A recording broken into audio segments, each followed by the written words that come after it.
Isang magandang araw po sa inyo pong lahat. At napakaganda po ng pagkaataon pong ito para po ating pong tunghayan ang faith that move mountains. No? Faith that move mountains. Alam niyo po sa aking mga napuntahang mga pagtitipon po nitong naalipas, laging ito po yung topic no? Ibig sabihin napakahalaga po nitong faith that move mountains. Ano po? At sa talata po matutunghayan po natin mamaya, no?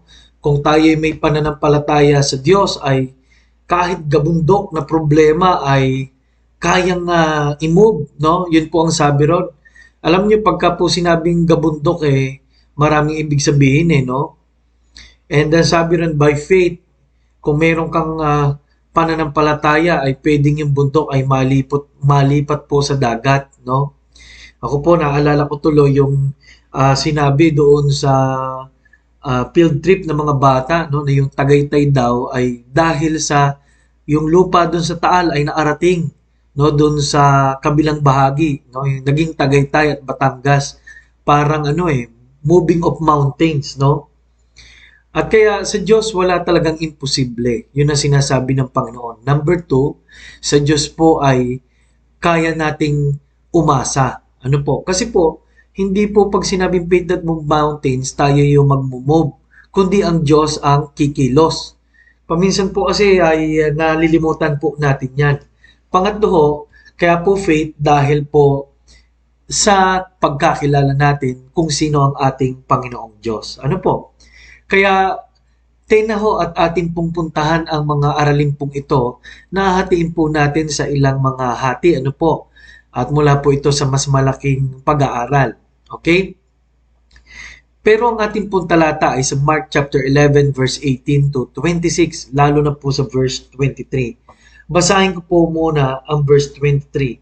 For verily I say unto you, that whosoever shall say unto this mountain, be thou removed, and be thou cast into the sea, and shall not doubt in his heart, but shall believe that those things which he saith shall come to pass, he shall have whatsoever he saith. Alam niyo po, ang verse na ito ay napakaganda dahil sinabing, kung sino man sa inyo ang magsabi sa bundok ito malipat ka sa dagat at walang pagdadalawang isip sa kanyang puso at mananampalataya sa lahat ay mangyayari ang kanyang sinabi.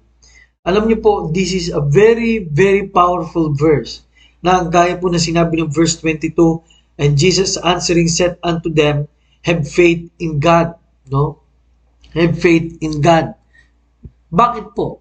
What is faith? Ano po? What is faith? Meron ba tayong mga problema ngayon o mga bagay na gusto nating mapagtagumpayan? Ano po? Tayo ba ay nababurden sa maraming mga bagay? Ano po? Number one is faith is acting upon trusted information. Ang kapitulo pong ito ay nahati sa ilang bahagi na nagbigay ang impormasyon ng Panginoon that I am God. Kaya kong gawin ito. Ano po? Mamaya pag-uusapan natin yan. Pero ang isa pong malaking usapin po dito, yung sinabi ng Panginoon sa isang puno na hindi namumunga. No? At ang sabi ng Panginoon, ito hindi namumunga to. No? At ang sabi niya, darating panahon, mamamatay ang punong to. No? Dahil gutom na gutom sila no? At kinabukasan nga, ano po ay tuyo ang sabi ng Bible hanggang sa kaugat-ugatan nito.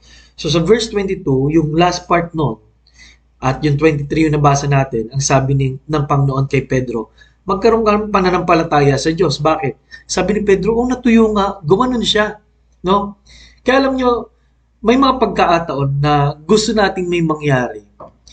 Pero yun nga po, number one, ang faith po ay hindi yung bahala na, ganyan. Sa buhay po natin, meron pong patnubay. No? That is acting upon trusted information. Ako ay kikilos dahil sa meron akong alam, no? Meron akong naintindihan. Okay? At kung kilala po natin ang Diyos, yun po ang isa sa pinaang matibay na dahilan kung bakit tayo magkakaroon ng pananampalataya. Ano po? Kapag sinabi po ng Bible kasi na kung sino ang Diyos, ito pong week na to, talagang pinag-aralan po ng mga members ay kung sino ang Diyos, no?